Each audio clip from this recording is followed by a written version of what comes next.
ఈరోజు మహబూబాబాద్ జిల్లా పాకాలకొత్తగూడ మండల కేంద్రంలో ఆదివాసీ పోర్కేక తుడుందెబ్బ బహిరంగ సభ నిర్వహణ విషయంలో 9 తెగల Adivasi joint action committee chairman Suncha Ramakrishna గారు మరియు మా తుడుందెబ్బ ఆదివాసీ విద్యార్థి సంఘం ముఖ్య నేతలతో సభ విజయవంతం కోసం ఇక్కడ సమావేశం నిర్వహించడం జరిగింది. ఇక్కడ నుంచి మేము ఆదిమ సమాజానికి పిలుపునిచ్చేది ఒకటే, జూన్ 3వ తారీఖున మన బహిరంగ సభ ఇదే ప్రాంగణంలో పెద్ద ఎత్తున జరగబోతుంది. ఇక్కడి నుంచి రాష్ట్ర ప్రభుత్వానికి 3 రకాల డిమాండ్లను మేము ఇవాళ ప్రతిపాదన పెట్టబోతున్నాం. ఆ 3 రకాల డిమాండ్లలో 1976లో అక్రమంగా ఆర్టికల్ 342 సవరణ జరగకుండా, పార్లమెంటులో అమెండ్మెంట్ కాకుండా, రాష్ట్రపతి గెజిట్ కానీ, గవర్నర్ అప్రూవల్ కానీ, అసెంబ్లీ తీర్మానాలు కానీ ఒక ప్రత్యేక కమిషన్ నియమించకుండా అక్రమంగా లంబాడీలు ఎస్టీ జాబితాలో కొనసాగి నేటికి 50 ఏళ్ళు పూర్తి చేసుకున్నారు.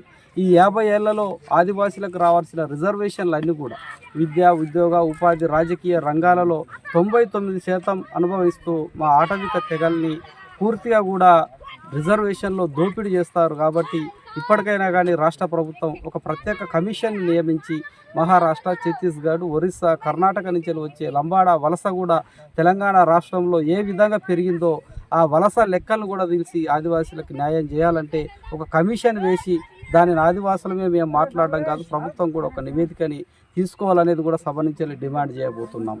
రెండోది, రోహిణి కార్తీ మొదలైందంటే ఇక మా వాళ్ళకి పోడు భూముల గోసలు తెలిసిందే. ఇవాళ 2009లో వచ్చిన అటవెక్కుల పట్టాలు ఏదైతే ఉన్నాయో 10 ఎకరాలు ఉన్న వాళ్ళకి 2 ఎకరాలు, 7 ఎకరాలు అప్లై చేసిన 1 ఎకరం, 2-3 చేసిన అసలుకే రాకపోవడం వల్ల ఇవాళ ఆ మిగులు భూమి అంతా కూడా తెలంగాణ వచ్చినాక హరితహారం పేరిట ఇవాళ అటవీ శాఖ మొత్తం దాన్ని ఆక్యుపైడ్ చేసుకొని స్ట్రెంచ్లు కొట్టి ఆ భూములలో మొక్కల్ని పెట్టి ఇవాళ మా వాళ్ళకి పోడు భూములపైన హక్కులు రాకుండా చేసిన సందర్భం.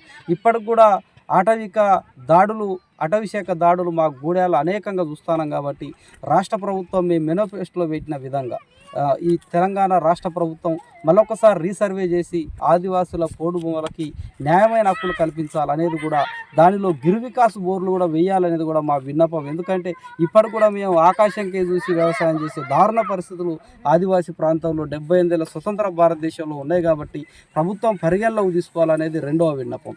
మూడవ విన్నపం, ఇవాళ షెడ్యూల్ ప్రాంతంలో గతంలో ఐటీడీఏ ద్వారానే 29 శాఖలలో 29 రకాల జీవోలతోని ఇక్కడ ఏజెన్సీ ఖాళీలను కానీ, ఏజెన్సీ నోటిఫికేషన్లు కానీ, ఏజెన్సీ ఉద్యోగాలు కానీ ఐటీడీఏలనే భర్తీ చేసి ఐటీడీఏల ఆర్డర్లు ఇచ్చే ప్రక్రియ ఉండేది.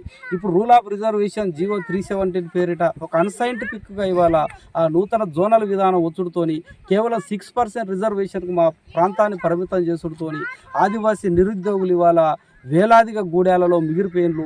ఏజెన్సీ డిఎస్ఐ వేయాల్సిన బాధ్యత ఉన్నది. రాష్ట్ర ప్రభుత్వం ఐటీడీఏల ద్వారానే వాళ్ళ రిక్రూట్మెంట్ కానీ, ఏజెంట్ సర్టిఫికేట్ ద్వారానే ఉద్యోగాలు ఇవ్వాలనేది ఈ 3 రకాల డిమాండ్లతోని మేము బహిరంగ సభను జూన్ 3న నిర్వహించబోతున్నాం. ఆ యొక్క సభ సాయంత్రం 5 గంటల నుంచి వెళ్ళి రాత్రి 8 గంటల వరకు జరుగుతుంది. కాబట్టి ఆ సభను విజయవంతం కోసం ఆదివాసీ సమాజం భారీ ఎత్తున కథలు రావాల్సిందిగా పిలుపునిస్తున్నా. నా పేరు డాక్టర్ మైప తరుణ్ కుమార్, తుడుందెబ్బ రాష్ట్ర అధ్యక్షుడు.